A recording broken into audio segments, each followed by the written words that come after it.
রোজকার রান্নার থেকে আজকের রেসিপি পোস্তর বড়া। এটা একদমই নিরামিষ। আজ রান্না করব পোস্তের বড়া। তো পোস্তর বড়া করতে লাগবে পোস্ত, আলু, কাঁচা লঙ্কা আর ধনেপাতা। তো এই দিয়ে আজ আমি বানাবো পোস্তর বড়া। পোস্তটাকে আমি এখন খালি খোলায় একটু গরম করে নিব, ভাজবো না, এটা গরম করার মতন জাস্ট একটু গরম করে নিব, যাতে একটা পোস্ত ভাজার গন্ধ হয়, যাতে বাটলে ভালো লাগে। তো একটু গরম করে তারপর আমি এটাকে ভালো করে বেটে নিব বা পেস্ট করে নিলেও হয়। তো এটাকে ভাজবো না, কিন্তু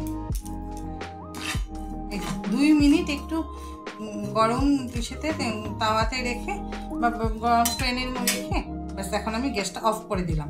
এই গরমে গরমে যতটা হয় এখন আমি বাটবো।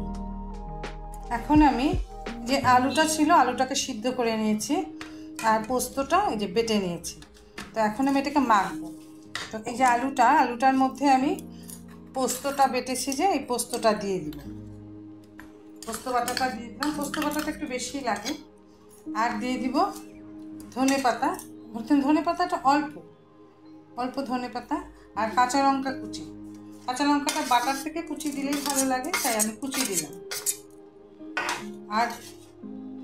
আর দিব আন্দাজ মতন হলুদ আর লবণ,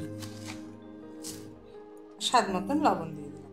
দিয়ে আমি এটাকে ভালো করে মেখে নিই, একদম ভালো করে নরম করে বড়ার মতন করে মেখে নিব। এই যে এইভাবে আমি নরম করে মেখে নিয়েছি।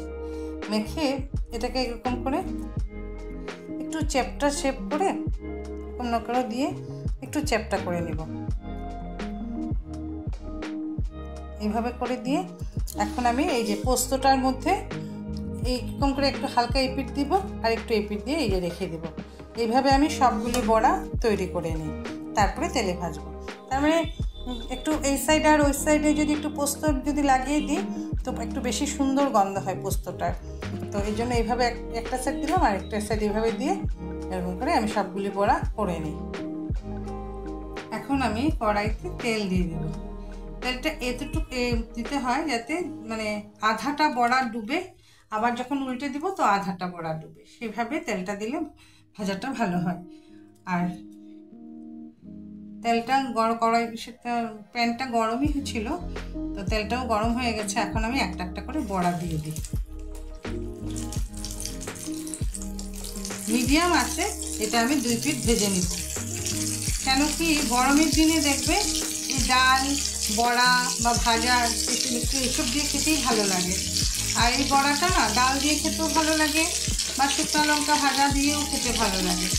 আর মশলাপাতি সেরকম কিছু নেই, গরমের দিনে এরকম বড়া দিয়ে ভাত খেতে ভালোই লাগে।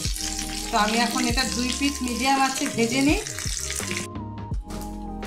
এই যে বড়াগুলি 2 পিঠ এরকম লাল লাল করে ভাজা হয়ে গেছে।